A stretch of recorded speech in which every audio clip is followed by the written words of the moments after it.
Dando sequência, então, eu concedo a palavra ao advogado Dr. Paulo Renato Garcia Sintra Pinto para a sustentação oral pelo denunciado Alexandre Ramagem Rodrigues. Dr. Paulo tem a palavra pelo prazo de 15 minutos. Excelentíssimo presidente, ministro Cristiano Zanin, excelentíssimo relator, ministro Alexandre de Moraes, excelentíssima ministra Carmen Lúcia, excelentíssimo ministro Luiz Fux, excelentíssimo ministro Flávio Dino, excelentíssimo senhor Procurador-Geral da República, a todos os meus cumprimentos.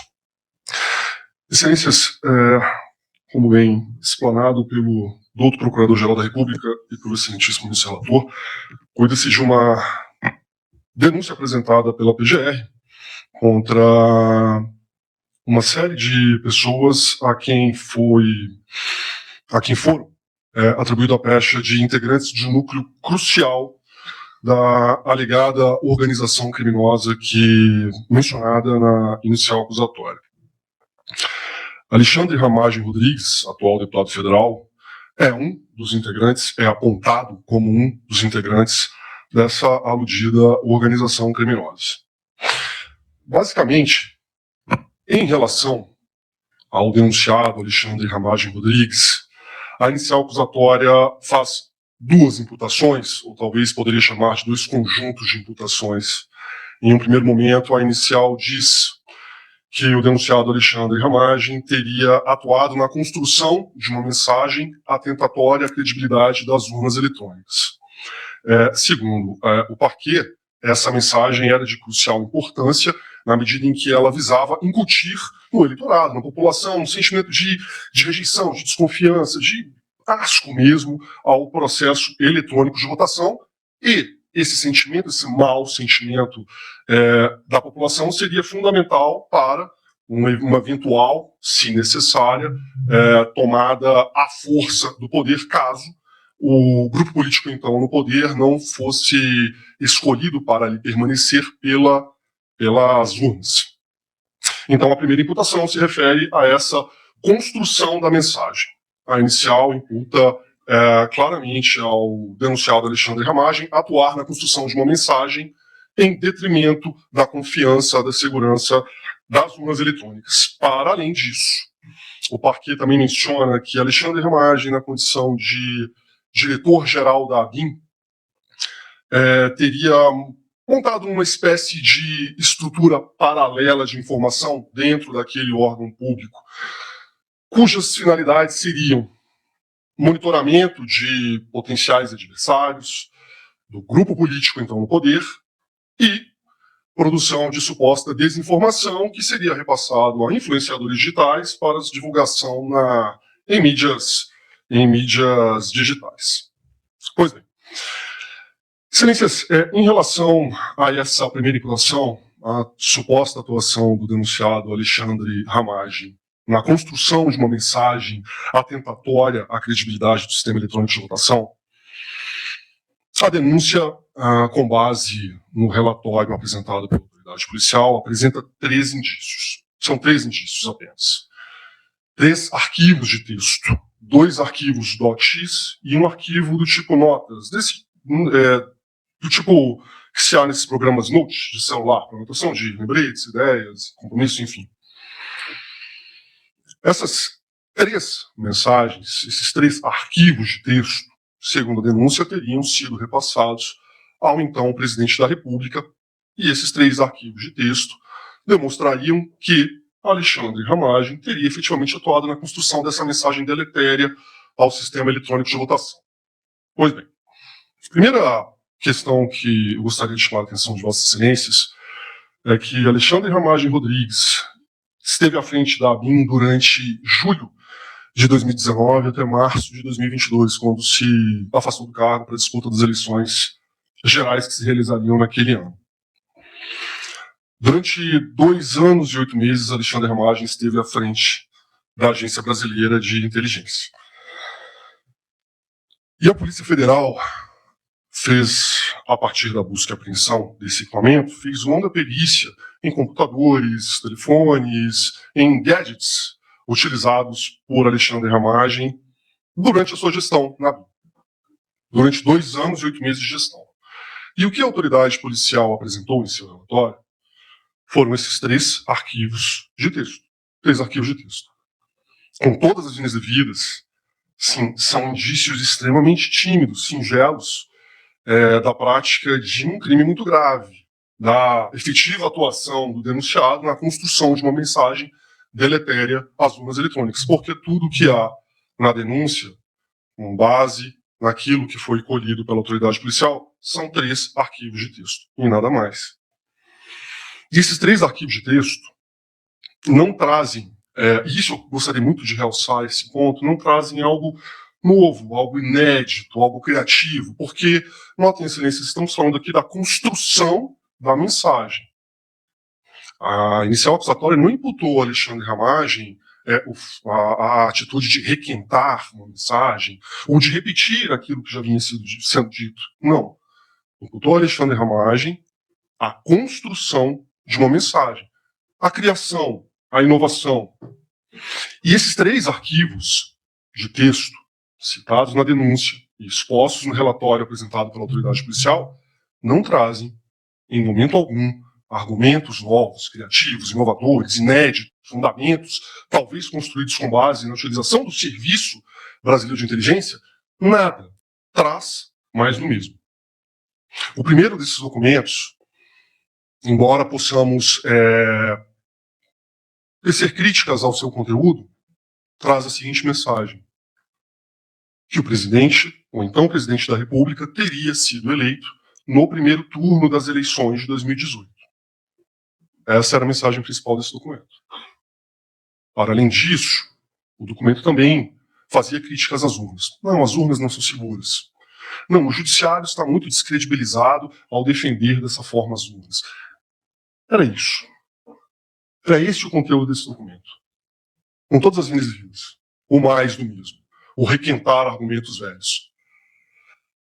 O próprio Parquet afirma na sua denúncia que o então presidente da República, desde 2018, vinha defendendo a tese de que teria sido eleito já no primeiro turno e que, em razão de alguma manobra na manipulação das urnas eletrônicas, ele teria sido compelido à disputa do segundo turno e efetivamente vencido as eleições. Mas essa vitória, segundo ele, teria ocorrido no primeiro turno.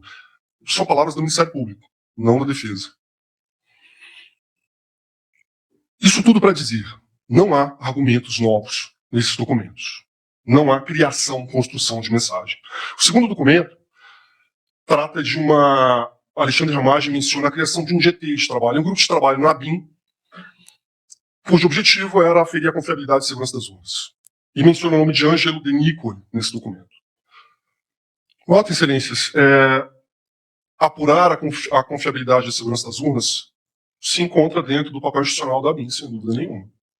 É um assunto pertinente à soberania nacional, à segurança do processo eletrônico de votação. E mais, a ABIN tinha um convênio firmado com a Justiça Eleitoral, com o Tribunal Superior Eleitoral, salvo engano na gestão do ministro Edson Fachin, à frente do Tribunal Superior Eleitoral, para que a ABIN atuasse junto à Justiça Eleitoral, visando o aprimoramento da segurança do processo eletrônico de votação.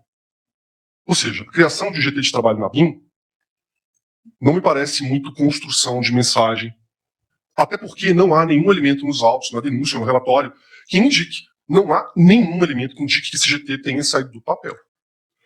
E a terceira mensagem, gostaria muito de, arquivo de texto, gostaria muito de frisar isso, foi utilizado pelo Parquet para fazer uma vinculação entre o denunciado Alexandre Ramagem e o denunciado Augusto Heleno.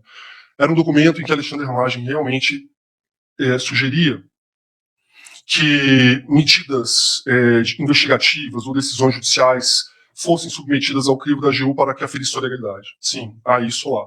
Mas ao final desse arquivo há uma frase expressa: para que agentes públicos tenham respaldo jurídico para atuarem nesses casos, para cumprirem ou não essas determinações. Para cumprirem ou não. Alexandre Ramagem não disse para descumprirem, para se rebelarem. Esse ponto é importante porque há um documento que a denúncia alega ser um manuscrito da lavra do senhor Augusto Heleno, em que há uma sugestão também para que se encaminhe essas questões à AGU, para que a AGU emita um parecer e que o presidente da República supostamente emprestasse esse parecer força normativa.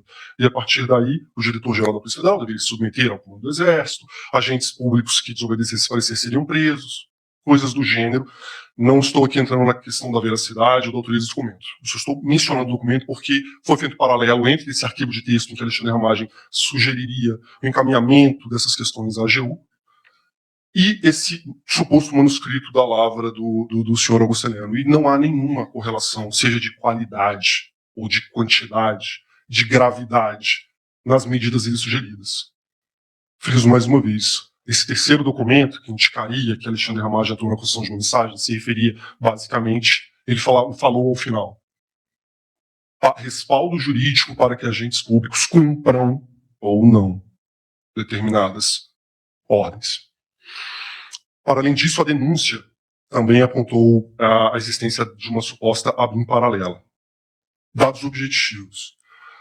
A denúncia menciona um programa, uma ferramenta de inteligência chamada First Mile, que, salvo melhor juízo, permitiria a geolocalização de usuários de telefone celular a partir apenas do conhecimento do número do telefone. Realmente uma ferramenta de uso bem delicado. Essa ferramenta foi descontinuada. O seu uso foi descontinuado na gestão de Alexandre Ramagem à frente da ABIN. Foi descontinuado. Embora a denúncia tenha prestado sim, um papel relevante a essa ferramenta, Alexandre Ramagem, durante sua gestão, em maio de 21, descontinuou o uso dessa ferramenta. E, além disso, a defesa trouxe documentos aos autos mostrando que Alexandre Ramagem iniciou procedimentos administrativos no âmbito da ABIN para aferir a regularidade do uso, tanto na diretoria competente quanto na corregedoria do órgão. Alexandre Ramagem, o que parece, não só não permitiu a continuidade do uso dessa ferramenta, como ele foi um crítico, ou pelo menos foi um investigador da regularidade de seu uso à frente da ABIN. Há um quarto documento, chamado Positivo DocX, usado para ligar Alexandre Ramagem às supostas condutas praticadas pelos servidores Marcelo Bormevê e Giancarlo Rodrigues, ambos da ABIN, que teriam produzido desinformação relacionada ao ministro Luiz Roberto Barroso e, salvo melhor juízo, também a Vossa Excelência, ministro Luiz Fux. O documento apreendido, Positivo DocX, no computador de Alexandre Ramagem, é um documento de caráter institucional. Ele se referia, ele tinha informações do corpo societário da empresa Positivo, que à época, segundo a própria denúncia, fabricava parte das urnas eletrônicas utilizadas em 2022. Nada mais. Informações sobre o corpo societário da empresa Positivo, que fabricava as urnas utilizadas no pleito de 2022. A partir daí fez-se uma ponte, uma ligação, um salto para a utilização desse documento por esses servidores para produzir suposta desinformação e Alexandre Ramagem. Mas não há indício algum de ordens. Alexandre Ramagem não deu ordens nesse sentido, não há um indício. O que há é um documento de caráter institucional pertencente à ABIN, apreendido no computador de Alexandre Ramagem, e servidores da ABIN utilizando esse documento para a produção de suposta informação. Com todas as vênias. Admitir que Alexandre Ramagem tem envolvimento com isso sem o mínimo indício nesse sentido seria imputar-lhe culpa em vigilante, talvez, responsabilidade penal objetiva. Quero citar também a denúncia, a colaboração premiada do tenente-coronel Mauro Cid, a quem a denúncia emprestou importante relevo nesse núcleo crucial da organização criminosa. Seria a pessoa que estaria próxima ao então presidente da República, que levaria comunicações e informações aos demais integrantes da suposta organização. Mauro Cid, embora Alexandre Ramagem tenha sido apontado como integrante do núcleo crucial dessa organização criminosa, do núcleo crucial, Mauro Cid não emprestou relevo algum à participação de Alexandre Ramagem nessa suposta organização. Relevo algum. Não há. Não há. E o depoimento é longo. Muitos fatos. Mas relevo sobre a participação de Alexandre Ramagem nessa organização criminosa não há. Além disso, excelências, Alexandre Ramagem saiu do governo federal em março de 2022 para a disputa das eleições gerais de 2022 e foi eleito deputado federal. Alexandre Ramagem, a partir de março de 2022, estava imbuído da sua campanha, da sua pré-campanha, das negociações políticas para obter fundos partidários, apoio de prefeitos, deputados estaduais, governadores. Foi uma campanha dura e Alexandre Ramagem foi eleito. A partir de março de 2022, e notem que a denúncia traz um claro recrudescimento das supostas ações dessa organização criminosa a partir de julho de 2022, quando Alexandre Ramagem não estava no governo federal. A preocupação de Alexandre Ramagem era, evidentemente, o pleito eleitoral que se avizinhava. E tamanho foi o empenho dele, que eleito foi. E sendo eleito deputado federal, não faz o menor sentido, com todas as vênias do Procurador-Geral da República, imputar a Alexandre Ramagem o crime de atentar contra o Estado Democrático de Direito. Alexandre Ramagem formalmente passou a pertencer àquele Estado. Excelências, muito obrigado pela paciência. Presidente, Pois não, ministra Carmen Lúcia. eu pedi ao relator se eu poderia fazer uma pergunta apenas para saber se o que eu anotei de uma fala, Ministro Alexandre. Por favor. apenas porque Vossa Excelência disse que é dever da ABIN apurar a segurança e a fiscalização das urnas no processo eleitoral. É essa frase, Vossa Excelência, que eu anotei aqui, é essa frase, Vossa Excelência? Eu disse que essa função se relaciona às funções institucionais da BIM, cuidar, zelar pela segurança do processo eleitoral, porque é um tema de Vossa soberania do Excelência Estado. anotou urnas, e urnas são de outro poder. Perdão, Excelência. Apenas só para ter certeza do que eu anotei, do que os senhores advogados falam. Isso. Muito obrigado. Com licença, obrigado. Agradeço ao doutor Paulo Renato Garcia Sintra Pinto